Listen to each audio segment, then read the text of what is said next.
안녕하십니까. 역사왕 강건세 채널에 오신 것을 환영합니다. 저번 시간까지 고려의 문화유산, 의학 부분, 건축, 공예에 대해서 설명을 드리고, 또 조선시대로 넘어가기 전에 조선시대의 왕, 순서, 이거는 꼭 외우시라고 그랬죠. 꼭 외우시고 조선 전기, 후기, 말기로 구분해서 각각의 왕들에 대해서 간단히 설명을 드렸습니다. 조선시대 왕 다시 한번 태정, 태세, 문단세, 예성, 연중, 임명선, 광인, 효연, 숙경영, 정순, 헌철, 고순. 이거는 꼭 외우시라고 그랬죠. 자, 오늘은 본격적으로 조선의 왕, 각각의 왕에 대해서 설명을 드리도록 하겠습니다. 자, 먼저 조선 정기 중에서 자, 조선을 건국한 왕은 태조, 이성계죠. 이성계. 자, 이성계가 조선을 세우는 과정. 저번 시간에도 설명을 드렸지만 이 이화도 해군이 결정적이었어. 이화도 해군. 그러니까 이 이화도 해군이 문제로서 꽤 나오거든요. 그리고 역사적으로 분기점이기 때문에 고려가 망하고 조선이 건국되는 하나의 중요한 요인이었기 때문에 이 이화도 해군은 알아두어야 됩니다. 자, 이화도 해군이 어떻게 이루어졌느냐. 자, 고려 말 때 이 공민왕 할 때 말씀을 드렸죠. 공민왕의 업적 중 하나가 뭐라고 그랬죠? 그렇죠. 쌍성총관부 수복. 쌍성총관부 수복. 그게 공민왕의 큰 업적이라고 그랬죠. 그 쌍성총관부를 수복하는 계기가 된 게 그 당시에 원 간섭기가 계속 이루어졌죠. 몽골이 세운 원나라로부터 그 부마국 대우를 받으면서 간섭기가 계속 온 상황에서 원나라가 쇠퇴하기 시작합니다. 그러면서 그 공민왕 시대 때가 원나라하고 명나라하고 교체기였어요. 그 원나라는 몽골족이고 그리고 중국 본토에 있는 한족들이 이 명나라를 세우는데 이 명나라 교체기 때 이 공민왕이 고려 내에 있는 친원 세력들을 숙청을 합니다. 그 기철 등 원나라의 황후였던 기황후의 그 친척들을 주도로 고려 내에 있었던 친원 세력들을 축출을 하면서 이 쌍성총관부를 수복을 합니다. 자, 간단하게 한반도가 이렇게 있잖아요. 이쪽에서 이제 원명 교체가 막 되고 있었죠. 그러면서 공민왕이 함길도죠. 함길도. 지금은 함경도 이쪽 정도에 있던 쌍성총관부. 원나라가 그 한반도를 관할하기 위해서 세운 그 기구죠. 기구. 이걸 수복을 합니다. 그리고 나서 이제 명나라가 원나라를 항복을 시키고 명나라라는 왕조가 들어서죠. 들어서면서 이 명나라가 고려한테 이 쌍성총관부 이쪽 이북 땅은 원래 원나라 땅이니까 돌려줘라. 이게 천령이거든. 천령 이북 땅을 돌려줘라. 고려에 요구를 합니다. 자, 요구를 하니까 그 당시에 집권자, 권력자가 최영이었거든요. 그 당시에 고려의 왕은 우왕이었습니다. 이 최영이 그 요동 정벌을 추진합니다. 요동이 한 요 정도거든요. 중국 땅. 이 요동 땅을 정벌을 하자. 또 그 공론을 일으킵니다. 이제 이성계를 이제 그 대장으로 해가지고 이제 사령관으로 해서 사령관이 뭐 좌우 장군 이렇게 나눠서 있지만 어쨌든 이성계를 주도로 이 요동 정벌을 가라. 원래는 최영도 가기로 했는데 이 우왕 입장에서는 이 최영을 가장 믿고 있었기 때문에 최영이 자기 옆에 없으면은 불안하니까 최영을 못 가게 해요. 가령 이때 최영이 이성계를 따라서 이 요동 정벌을 갔었다 하면 역사는 지금의 역사가 아닌 다른 역사가 됐을 수도 있었겠죠. 어쨌든 최영이 요동 정벌을 추진하지만 이성계 등이 이게 불가하다. 뭐 4대 불가론을 뭐 내세우죠. 뭐 영국은 대국을 뭐 정복하면 안 되고 여러 가지 불가론을 내세우면서 반대합니다. 하지만 어쨌든 그때 집권자가 최영이었기 때문에 어쩔 수 없이 가게 됩니다. 자, 유화도가 이 압록강 쪽에 있는 조그만 섬이에요. 섬. 그쪽에 이제 이 군사들이 도착을 했겠죠. 도착을 하지만 비가 엄청나게 많이 오고 또 전염병이 막 돌았어요. 이제 원래도 탐탁지 않게 생각했던 이성계였죠. 이 요동정벌에 대해서. 근데 이때 야사로는 명나라가 이 천령 이북 땅을 요구는 했지만 이게 막 군대를 파견해가지고 강력하게 이 이북 땅을 달라고 하지는 않았던 것 같아요. 그냥 외교적인 수사로 천령 이북 땅을 그 돌려달라고 했는데 이때 당시에 고려 내부 정치적인 상황이 이때 이성계 등의 이 신흥 무관 출신들 다시 떠오르는 이 무관 출신들의 힘이 강해지다 보니까 그 힘을 분산시키기 위해서 보낸 거 아니냐 그런 설도 있습니다. 자, 어쨌든 이제 이성계가 이 유화도에서 막 전염병도 번지고 병사들도 죽어나니까 결국에는 회군을 합니다. 그래서 이게 유화도 회군입니다. 유화도 회군을 한다는 거는 이 이성계 입장에서는 굉장히 큰 결단이죠. 이게 실패하면 역적이 되는 거죠. 왕의 명령을 어겼기 때문에 굉장히 큰 결단을 하고 결국에는 개성으로 철군을 하죠. 그러면서 이제 수도에 도착해서 드디어 최영을 죽이고 이제 실권을 장악한다. 이게 유화도 회군입니다. 자, 유화도 회군에 대해서 설명을 드렸는데 이거는 문제로도 나오지만 역사의 변곡점이다. 고려가 멸망하고 조선이 건국되는 가장 큰 변곡점 중에 하나다. 아까 말씀드린 대로 원래 계획대로 최영이 이성계와 같이 유동적으로 같이 출병을 했다면 역사는 바뀌어졌을 수도 있다. 그 내용을 설명을 드렸습니다. 자, 유화도 회군 한 다음에 이제 우왕 다음 이제 공양왕이 들어서거든요. 공양왕. 이게 마지막 고려 왕입니다. 1391년도죠. 이때 과전법이 시행이 됩니다. 1392년도에 이제 조선이 건국되죠. 자, 과전법이 뭐였냐? 계속 설명을 드렸죠, 여러 번. 이제 유화도 회군을 하고 실권을 장악을 했습니다. 실권을 장악한 후에 이 당시에 유화도 회군을 하는 그 과정에서 그 측근 세력들이 있잖아요. 정도전도 있고 조준. 그런 신진 사대부의 공로가 있잖아요, 공로가. 그리고 이 사람들에 대해서 어떤 그 반대급부를 줘야 될 거 아니에요. 공로가 있기 때문에. 하지만 그 통일신라 시대 또 고려 시대부터까지 이어져 오는 그 기득권 세력들이 있을 거예요. 통일신라 시대 때는 뭐 사망갑족이라고 하는 그런 세력들도 있고 또 이제 고려 때는 그 원간섭기 때부터 그 건문세족들도 있을 거 아니에요. 그 기득권 세력들이 아직도 강성한 때였기 때문에 뭐 경제적으로 이 신진 사대부한테 줄 게 별로 없어요. 땅이 대부분 그 문벌 귀족이나 건문세족들한테 있었기 때문에 그래서 이 과전법을 시행을 합니다. 그러니까 신진 사대부의 경제적 기반 마련 위에 이 경기 지역의 토지를 일부 떼가지고 그 전현직 관료에게 수조권을 지급을 한다. 이게 과전법입니다. 과전법. 이게 고려 때 시행됐지만 이성계가 시행했기 때문에 조선으로 보시면 돼요. 1년 후에 또 조선이 개국을 하니까.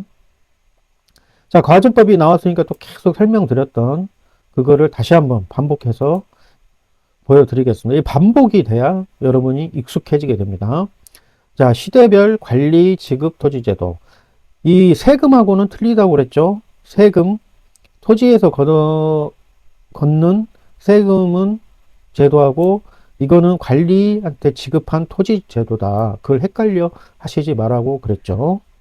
한마디로 이게 월급 주는 거예요. 월급. 지금의 공무원들 월급 주는 것처럼. 자, 통일신라 시대에서는 뭐 관료전이 있었다. 이게 문제로 노급에서 관료전으로 바꿨다. 이 신문왕 때 이렇게만 아시면 돼요. 통일신라 시대는 이 노급이 그냥 막 귀족들한테 막 무작위로 줬던 걸 약간 구체화를 시켰다. 그렇게만 생각하시면 돼요. 깊게 들어가실 필요는 없습니다. 자, 고려 때 가면은 이 역분전이 나오죠. 역분전이 태조 왕건이 통일과정 공로자에게 지급을 한 겁니다. 자, 조선의 이성계가 과전법도 어떻게 보면 위화도 회군 후에 이 자기의 책사, 측근 세력이었던 신신사대부의 경제적 기반 마련 후에 이게 지급을 한 거하고 비교를 하시면 돼요. 역분전은 고려, 과전법은 조선. 이렇게 개창할 때, 개국을 할 때 공로자에게 줬던 거다. 그리고 고려에는 전식과 제도가 있었다고 그랬죠. 시정전식과, 개정전식과, 경정전식과. 이 전식과 제도가 있었다고만 보시면 돼요. 전식과. 밭전자죠. 토지에서 나오는 거. 땔감입니다. 땔감. 그러니까 토지하고 임야에서 나오는 땔감에 대한 수조권을 준 게 전식과다. 그렇죠. 자, 고려는 역분전 전식과다.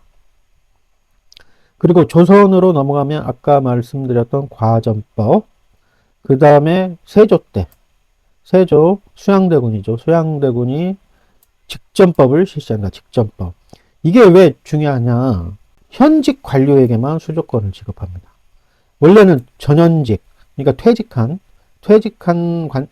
관료나 현직 관료한테 줬다가 이 세조 때 현직 관료에게만 지급을 합니다. 그러면은 퇴직 관료 입장에서는 엄청난 불만이 많겠죠. 퇴직하고 먹고 살 게 없으니까. 그러니까 이게 엄청난 개혁 정책이에요. 개혁 정책. 이때 고려 때 경정전식과라고 해가지고 이 현직 관료에게만 지급을 하는 게 있었지만 이제 이때 이후로 좀 막 문란해졌겠죠. 시대가 흐르면서 문란해지다 보니까 토지가 부족해지니까 이 세조도 어떻게 보면 쿠데타 조카인 단종을 몰아내고 왕이 됐기 때문에 약간 독재 정치 비슷한 걸 할 수 있었죠. 또 신권을 약화시키려고 하는 그러기 때문에 이제 이 강력한 정책을 취하게 될 수 있는 겁니다. 그래서 직접 줬다 이런 식으로 매치를 시켜서 현직 관리한테만 줬다 이렇게 매치를 시키세요. 자, 그러면 어떤 현상이 벌어지겠어요? 이제 이 퇴직을 하면은 수도권을 받지 못한다는 생각에 이 현직 관료들이 부정부패를 일삼겠죠. 그렇죠. 퇴직 후 보장이 없으니까 수탈이 심해지겠죠. 퇴직 전에 재산을 많이 모아야 되기 때문에. 그런 폐단이 생기니까 이제 성종 때 관수강급제를 시행한다. 관이 뭐예요? 기관이죠, 기관. 국가기관이죠. 그러니까 국가에서 받습니다. 세금을 걷어가지고 국가에서 지급을 한다는 뜻입니다. 이렇게 하다 보면은 아무래도 농민에 대한 수탈이 적어지겠죠. 이제 녹봉이라는 이름으로 지급을 합니다. 녹봉이라는 쌀 같은 걸로 지급을 하죠. 쌀이나 뭐 면포 그런 것들로 지급을 하고 나중에 이제 조선 후기가 되면 이제 상평통보가 전국적으로 유행이 된 이제 상평통보로 또 지급을 했겠죠. 자, 시대별 관리 지급 토지제도 또 설명을 드리는 게 한 네 번째 설명을 드리는 건데 이제는 어느 정도 눈에 익숙해질 때가 되지 않았나 저는 그렇게 생각합니다. 그러면서 이제 문제풀이에 넘어가면 더 확실하게 이게 눈에 확 들어올 겁니다. 자, 통일신라 시대 노급에서 관료전으로 바뀌었다. 고려 시대는 역분전 전식과 제도가 있었다. 조선에는 과전법, 직전법, 관수강급제로 변천했다. 자, 이것만 매치를 시키시기 바랍니다. 자, 과전법까지 했고, 자, 이성계 때, 이제 조선 건국한 거죠. 이성계가 조선 건국을 합니다. 이성계의 아들인 이방원이 이 온건파인 정몽주. 이 신진사대부도 온건파하고 강경파가 있었다고 그랬잖아요. 온건파의 대표 주자는 이색하고 정몽주. 이 이색이 정몽주나 정도전, 조준 등의 스승이에요, 스승. 이색과 정몽주인 이 온건파들은 이 고려가 썩었다는 걸 인정은 해요. 인정을 하지만 이 고려 왕조를 유지하는 상태에서 개혁을 추진했던 세력이고 이 정도전, 조준 같은 이 강경신진 사대부들은 이 왕조를 바꿔야 된다. 역성혁명이라고 하죠. 역성혁명을 통해서 왕조를 바꿔야 된다. 그렇게 주장하는 세력들이었습니다. 그러다 보니까 이제 위화도 해군 후에 이제 정권을 장악하고 이성계가 바로 왕이 안 되잖아요. 이성계 입장에서는 무인이기 때문에 이 정치를 잘 몰라요. 그래가지고 왕이 된다는 그 자체에 대해서 굉장히 거부감을 갖죠. 이 이성계가 정몽주를 굉장히 존경했었어요. 그리고 이 정몽주가 이 유학자들 중에서는 굉장히 칭송을 받는 대표 주자였기 때문에 정몽주가 반대하기도 했기 때문에 이 이성계가 좀 미온적인 상태였죠. 그러다 보니까 이 강경파들인 정도전, 조준들 입장에서는 역성혁명을 통해서 왕조를 바꾸지 않으면 자기들도 살아남을 수 없다는 걸 알았기 때문에 결국에는 강경하게 이를 추진하지만 이 정도전이나 조준 입장에서도 어떤 방법이 없었겠죠. 이 정몽주하고 뭐 사제지간이고 그리고 뭐 함부로 할 수 없는 이성계가 또 적극적으로 나오지 않은 상태였기 때문에 그런 상태에서 이성계의 넷째 아들인 이방원이 이 정몽주를 이 선족교, 이 개성에 있는 선족교라는 그 다리에서 살해를 합니다. 죽여버리죠. 그러면서 이게 급물살을 타게 되는 겁니다. 이 왕조를 바꾸는데 결국에는 1392년에 이성계가 왕으로 추대가 되고 결국에는 조선이 건국된다. 이 연도를 제가 외우라고 잘 안 하는데 이 1392년은 어떻게 보면은 딱 알고 있으면 조선 건국 연도를 알고 있으면은 그 연도 구분할 때 구분이 확 되죠. 고려시대하고 조선시대 그리고 통일신라 시대까지 어떻게 보면은 이 1392년이 기준점이다. 그래서 1392년도에 조선을 건국했다. 그것만 알고 있으면 굉장히 문제 푸는데 도움이 됩니다. 그런 와중에 이제 그 조선 개성이 어떻게 보면은 고려 400년간의 고려 수도였잖아요. 그러다 보니까 역성혁명을 통해서 왕조가 교체됐으니까 아무래도 기득권 세력이 많았던 개성을 떠나가지고 다른 데로 이 수도를 옮기고 싶었겠죠. 이 조선 건국 세력들 입장에서는. 그래서 결국에는 천도를 추진을 합니다. 그래서 이 개경에서 지금의 서울인 한양으로 1394년도에 천도를 한다. 그런 과정입니다. 자, 이 천도 과정, 건국 과정에서 가장 큰 공로를 세운 것은 이 정도전, 삼봉 전도전이죠. 호가 삼봉이죠. 엄청난 개국 공신이고 또 능력도 뛰어났죠. 정도전이 나중에 왕자의 난 때, 1차 왕자의 난 때 죽임을 당하거든요. 물론 이 이방원 입장에서는 정도전 못지않게 정몽주도 죽여버리고 하면서 이 조선을 건국하는데 가장 그 공을 세웠다고 생각을 했는데 이 정도전이나 이성계는 조선이 건국되자마자 이 이방원을 등용을 시키지 않습니다. 이방원이 정몽주를 살해한 건 어떻게 보면 합의해서 살해한 건 아니거든요. 자신의 판단으로 살해를 한 겁니다.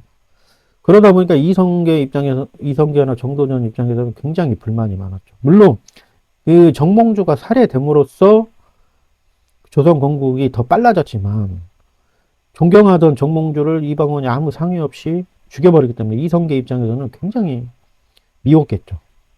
왜 그러냐면은 이 정몽주를 잘 설득을 해가지고 건국을 하는 거하고 정몽주를 이렇게 죽여버리고 건국을 하는 거는 그 조선을 건국한 후에 그런 정당성이나 기반이 약화가 되겠죠. 왜냐하면 유학자들이 정몽주를 많이 따랐기 때문에 그 인재들이 그러기 때문에 이제 정도전이나 이성계 입장에서는 물론 이방원이 정몽주를 살해함으로써 건국은 빨라졌지만 건국의 정당성과 어떤 그 초창기 왕조를 유지하기 위한 인재 기반을 마련할 수 있는 그 기회를 날려버린 거죠.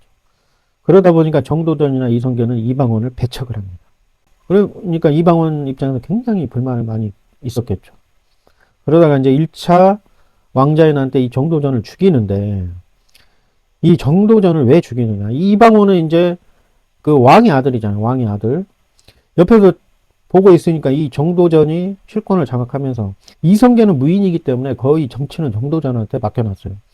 이 재상 중심이 나옵니다. 재상 중심. 재상이 뭐예요? 의정부 안에 있던 그 영의정, 좌의정, 우의정 등 그런 이제 최고 간부들이죠. 이 재상 중심의 정치 체제를 주장을 합니다. 이게 나중에 정통 성리학자들이 주장하는 사대부 중심. 그 뿌리입니다. 뿌리. 이 왕은 교체될 수 있다고 주장을 합니다. 그 신하들도 교체될 수 있지만 사대부는 영원하다. 그렇게 주장을 하는 거죠. 왕은 잘못하면 교체될 수 있다. 그게 재상 중심이에요. 그러다 보니까 왕의 아들은 이방원 입장에서는 정치 쪽에서 물러나 있었지만 보니까 정도전이 추진하는 이게 이 왕에 대한 도전이죠. 이 주장하는 것들이 도전이고 왕권이 약화되는 게 보이는 거죠. 그렇기 때문에 이 정도전은 반드시 죽여야 되는, 자기가 왕이 되더라도 그런 세력이었습니다. 이 정도전의 이 재상 중심이 조선시대 전체를 관통하는 정총 성리학자들의 사대부 중심의 정치체제의 뿌리였다. 그렇게 인식을 해야 돼. 이게 뭐 문제로 나오지는 않지만 조선시대를 이해하는 가장 중심적인 사상이다. 그렇게 보시면 돼요. 이 사대부 정치, 왕이 중심이 아닌 사대부 중심의 이 정치가 나중에 이제 붕당 정치가 되고 하는 그런 뿌리들이에요. 뿌리들. 왕은 교체될 수 있지만 이 사대부들은 영원하다. 그렇기 때문에 신하 중심으로 정치를 해야 된다. 이것들이 항상 왕권과 신권 간의 대립입니다. 그러다 보니까 이 왕권이 강할 때는 적극적인 신권을 약화시키는 그런 제도를 많이 하죠. 특히 이 이방원이 등극하는 태종하고 나중에 단종을 죽이고 등극하는 수양대군이 세조가 됐을 때 이때 신권을 많이 약화시키는 그 정책을 펼치게 되는 거예요. 그런 조선시대를 관통하는 그런 큰 왕권과 신권의 대립의 첫 번째 사상을 펼쳤던 사람이 정도전이었다. 이렇게 보시면 돼요. 이렇게. 이게 다른 나라, 그 당시 봉건시대 유럽이나 중국도 포함해서 굉장히 그 시대, 세계사적인 흐름에서 굉장히 중요한 정치 체제였습니다. 이렇게. 봉건시대의 왕이나 전제정권 시대의 왕은 굉장히 가장 강력한 권력을 행사했죠. 한마디면 끝났으니까. 하지만 이 조선시대에도 왕이 있었지만, 왕이 물론 명령을 내리면 그걸로 됐지만, 그 명령을 내리기까지의 왕과 신하들 간의 그런 서로 간의 견제의 정치로 인해서 지금 민주주의적인 사상으로 그때를 이해하시면 안 된다. 이때가 굉장히 선진적인 정치 체제를 어떻게 보면 정도전이 만든 거다. 그렇게 보시면 됩니다. 이건 뭐 그렇게 중요한 건 아니지만 조선시대를 관통하는 사상이다. 그렇게 이해하시면 됩니다. 자, 정도전의 업적이 이제 한양으로 천도하면서 궁궐을 세워야 될 거 아니에요? 뭐 경복궁도 만들고 여러 법궁이죠. 법궁인 경복궁. 경복궁 등을 뭐 건설하고 거의 편액, 그 경복궁이라는 이름, 그 편액이죠. 간판처럼. 그 편액 같은 이름도 다 짓습니다. 궁궐들도 아주 주도적인 역할을 하고, 저술로는 불시잡변. 이 불교의 폐단을 비판하죠. 이제 이때 유학자들이잖아요. 정도전 등이 대부분 그리고 신진사대부들이 유학자들이기 때문에 이 불교에 대해서 굉장히 비판을 합니다. 결국에는 이 조선시대는 숭유억불 정책, 유학을 숭배하고 불교를 억압하는 이 숭유억불 정책을 펴게 되죠. 그러면서 이제 그런 홍보죠. 홍보하기 위해서 불시잡변, 부처 이 양반은 말하는 게 잡스럽다. 그런 뜻이죠. 이 불시잡변을 저술해서 숭유억불 정책의 정책 홍보를 한 거죠. 불시잡변을 저술했다. 그리고 조선 경국전을 편찬했다. 이게 사람들이 이 공부하시는 분들 헷갈려 하시는 게, 이 조선 경국전은 정도전 개인이 만든 겁니다. 보통 법전은 왕의 명령으로 신하들이 만들잖아요. 근데 이 정도전 개인이 만든 게 조선 경국전은 사찬이죠, 사찬. 이거를 이제 이 법전 문제들이 나올 때 그 조선 경국전 이게 끼어서 나오거든요. 근데 조선 경국전은 국가에서 만든 법전이 아니고 그 정도전이 개인적으로 만든 법전이다. 자, 이 법전이 나오면 또 그 비교 분석을 해야죠. 자, 조선시대 법전 편찬 그 연도별 순서 딱 보시죠. 자, 경국대전. 자, 정도전의 조선 경국전은 개인이 만든 법전이 사참법전입니다. 그렇기 때문에 여기에는 문제로는 안 나와요. 하지만 가끔씩 이 지문으로 헷갈리게 해서 만들겠죠. 자, 제일 최초의 조선시대 국가편찬 법전은 경국대전이다. 성종 때. 이게 세조 때, 수양대군인 세종 때 편찬을 시작하지만 완성이 된 거는 성종 때다. 이 경국대전이다. 최초의 우리나라 법전이다. 그러다가 이제 후기 때 되면 영조 때 속대전, 후속편이죠. 후속편이라는 해서 이 경국대전에 대한 후속, 이제 약간 고치고 했겠죠. 속대전이 나오고, 그 다음에 바로 이제 손자인 정조가 대전 통합해서 여러 가지를 막 통합해서 만들고, 이제 고종 때 대전 회통이 나온다. 이 순서만 잘 알고 계세요. 순서만. 그리고 이 왕별, 성종 때 경국대전, 영조 때 속대전, 정조 때 대전 통편, 고종 때 대전 회통. 대전이 나오면 후기 때구나. 그리고 속은 경국대전의 후속편이구나. 그렇게 매치를 시키시면 됩니다. 이거는 문제가 꽤 많이 나옵니다. 비교가 가능하잖아요. 또 순서도 가능하고, 그러니까 많이 나옵니다.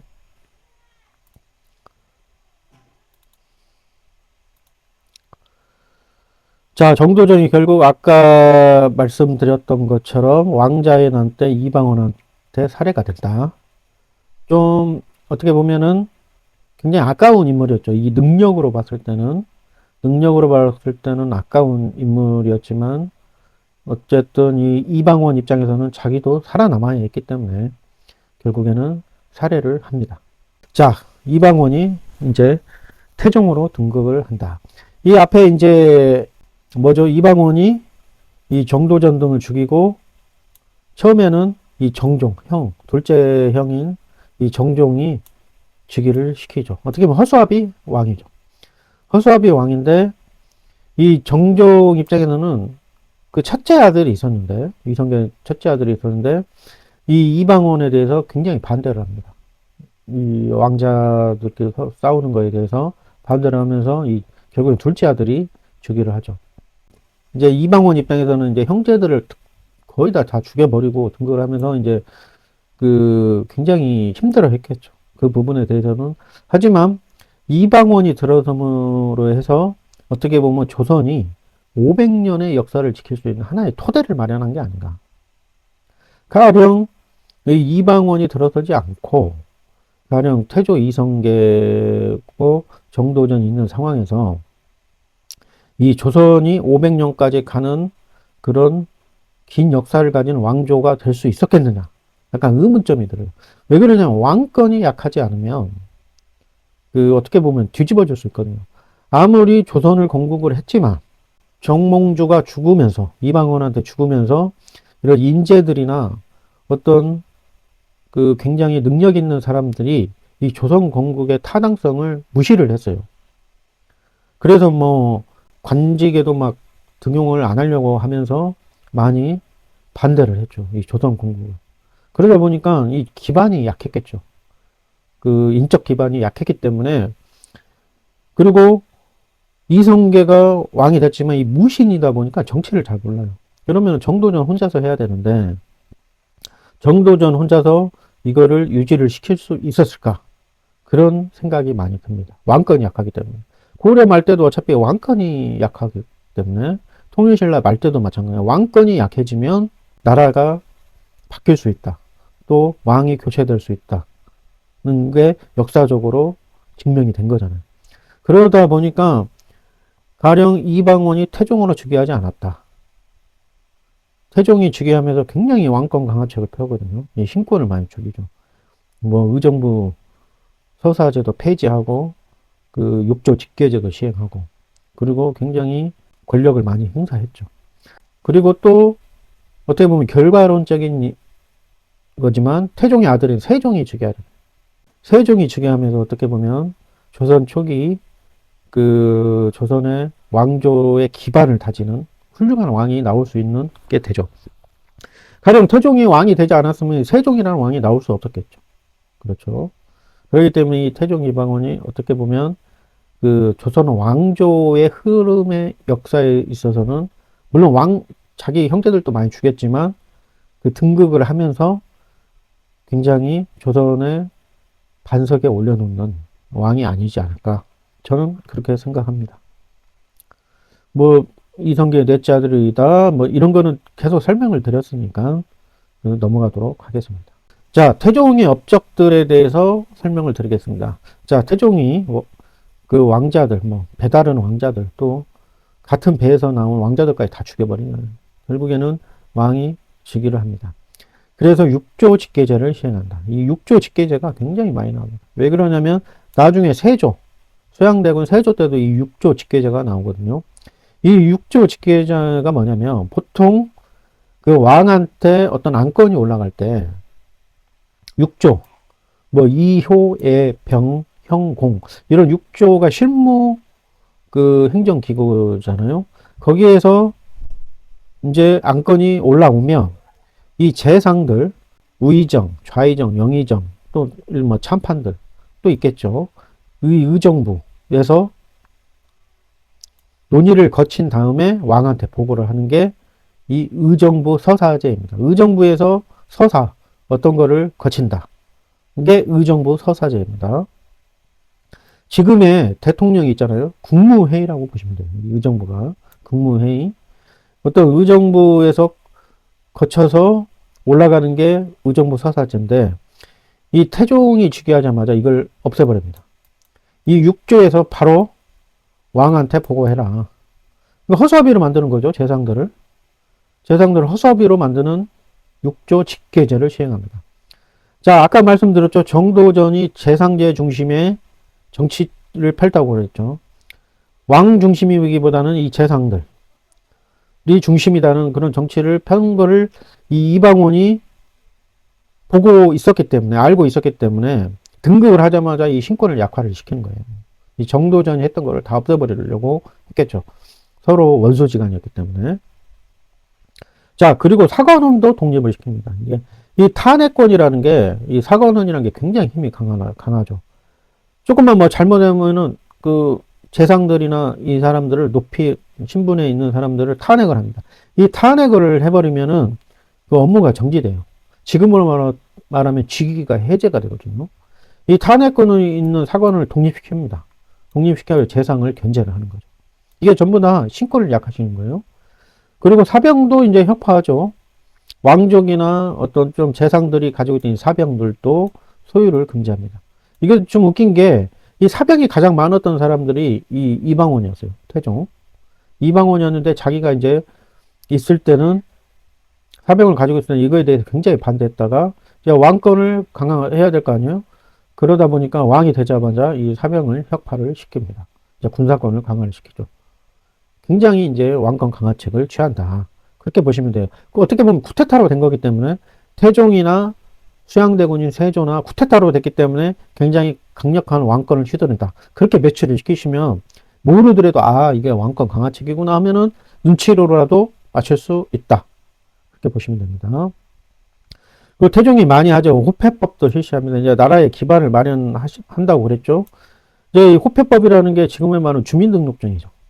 주민등록증, 신분증, 호패 발급을 하게 되면은 뭐 조세에 징수할 때나 군역, 군대 가게 하거나 그런데 굉장히 유용하게 사용할 수 있는 거죠. 그리고 신문고도 어떻게 보면 설치합니다. 백성들의 억울함을 풀어주게 그 와서 징을 치면 그 북을 치면 어떤 억울한 거를 말할 수 있는 그런 신문고도 설치를 한다. 이게 태종 때 실제 처음으로 했습니다. 이 신문고가. 그 다음에 개미자를 주조한다. 이게 문제로 많이 나와요. 이 개미자가 뭐냐면은 그 활자거든, 활자. 그 예전에는 인쇄를 하기 위해서는 글로 다 사필해가지고 썼지만 이제 이때 인쇄를 위해서 각 한자 한자, 한문 한자 한자를 그 새기죠. 새긴 다음에 그거를 이제 모아가지고 이제 먹으로 이렇게 해가지고 인쇄를 하는 거죠. 그때 이제 개미년에 그런 활자를 주조했다고 해서 개미자라고 그러죠. 이 태종 때 개미년에 세종 때 가면 갑인자, 갑인자를 조절한다. 이게 순서입니다. 태종이 개미자, 세종이 갑인자. 이게 문제가 많이 나옵니다. 그 인쇄 문제 관련해서 나올 때 태종이 개미자, 세종이 갑인자다. 이렇게만 매치를 시키시면 됩니다. 갑이 좀 빠르다고 해서 태종이라고 생각하지 말고 세종 때 갑인자다. 세종 때 개미자. 왜 이게 뭐 미자, 자자 이게 중요하냐면 이때 윤세리와 할자를 다시 만들었다는 거예요. 세종 때. 그 한자 한자씩 나무에다가 새겼을 거 아니에요. 그거를 이제 세종 때 그걸 없애고 다시 한번 새긴 거죠. 그러니까 엄청난 작업이었겠죠. 그래서 이 큰 업적이기 때문에 엄청나게 업적이죠. 그 팔만대장경도 그 나무에다 새겼기 때문에 엄청난 공력이 들어간 거지만 이 개미자나 갑인자도 엄청난 공력이 들어갔겠죠. 그렇기 때문에 문제로 나오는 겁니다. 자, 그리고 혼일강리 역대국지도를 제작한다. 말이 어렵죠. 혼일강리 역대국지도, 역대국지도 하니까 뭔가 엄청나게 큰 것 같죠. 이게 세계지도, 세계지도. 이 권근등이 맞는데 여기 권근등은 중요한 게 아니고 현존하는 지금 현재 존재하는 동양의 최고의 세계 지도다. 혼일강리 역대국 지도. 말이 어렵지만 이게 태종 때 만든 거다. 자, 이걸 또 지도가 나오면 또 비교 분석을 해야겠죠. 비교해서 나오기 때문에. 자, 조선시대 지도 제작 역사를 보시오. 고려시대나 그런 데는 안 나와요. 제작한 것도 뭐, 물론 있겠지만, 뭐, 조잡한 거였고, 고려시대나 뭐, 통일신라면 그런 지도라는 게 없겠죠. 조선시대만 알면 됩니다. 자, 조선시대 지도 제작 역사를 보면, 자, 태종 때 아까 말씀드렸죠. 혼일강리 역대국 지도. 현존 동양의 최고의 세계 지도이다. 자, 나중에 가면 숙종 때 고려 만국 전도. 이거는 이제 뭐 청나라에 들어온 뭐 애국 지도, 그러니까 외국 지도가 청나라를 통해서 들어왔죠. 그게 고려 만국 전도인데, 그러니까 이 동양의 천원지방, 그 천원지방, 하늘은 둥글고 땅은 네모난 모양이죠. 이 사상을 뒤엎어버립니다. 우리 지금 현재는 다 알고 있잖아요. 이 지구는 둥글다는 거. 근데 그 당시 중국과 우리나라의 사상은 하늘은 둥글게 생겼고 땅은 네모나다고 생각을 했어요. 이게 천원 지방이라는 뜻이거든요. 이 사상을 뒤엎고 이 지구는 둥글다. 이런 거 보여주는 이 지도다. 이게 고려 만국 전도다. 숙종 때. 그 다음에 영조 때는 동국지도. 이 정상기가 뭐 최초로 백리척. 백리마다 이렇게 구분을 해가지고 만든 정상기의 동국지도다. 그리고 유명한 대동여지도. 순조 때 만든 거죠. 고산자 김정호, 유명한 김정호가 만든 지도다. 이게 어떤 거다. 그런 걸 아실 필요는 없어요. 이 조선시대 이 지도가 한 요 정도 시대별로 이렇게 있다. 그런 것만 아시면 돼요. 이 대동여지도는 가장 유명하기 때문에 제일 마지막입니다. 엄청나게 진짜 뛰어난 지도였죠. 이걸 기준으로 해서 혼일강리 역대국 지도가 제일 먼저 태종 때 세계 지도다. 그 다음에 고려 만국 전도, 그 다음 동국지도, 대동여지도 이런 시대적인 변천이 있었다는 것만 매치를 시키고 있으시면 됩니다. 이게 뭐다 이런 거는 아실 필요 없어요. 물론 가끔씩 정상기가 이 백리척이 굉장히 그 혁신적이었기 때문에 예전에는 그냥 대충 그림을 그렸을 거 아니에요.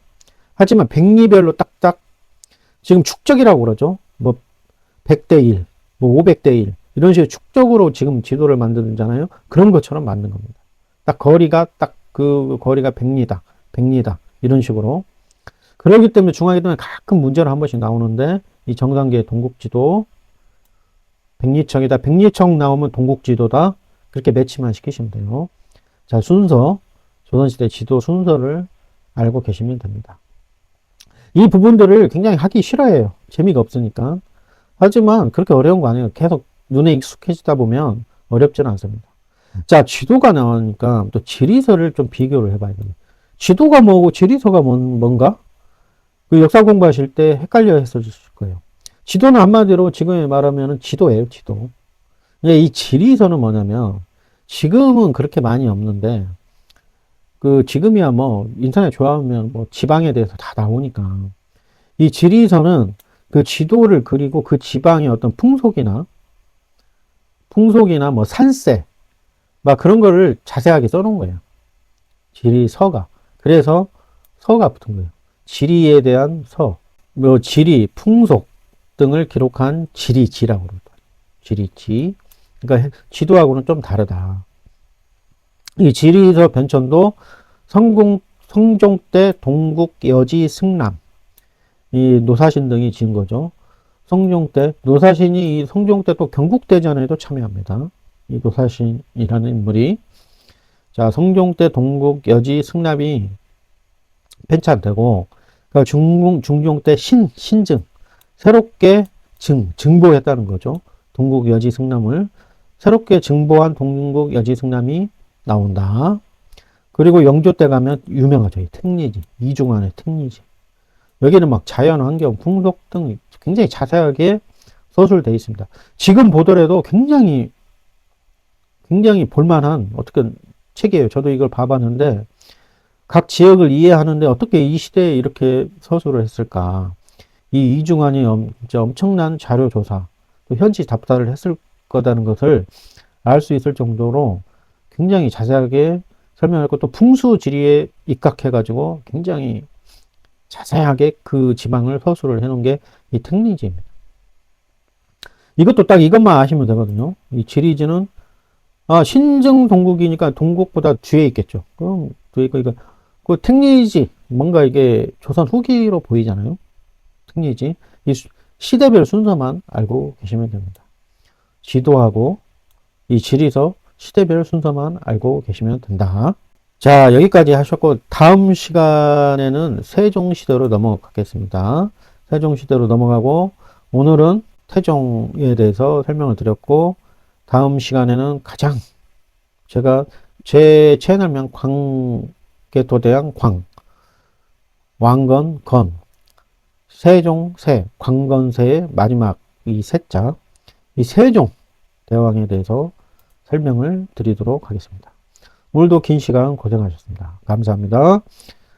구독, 알림 설정은 저에게 큰 힘이 됩니다. 좋은 하루 되십시오.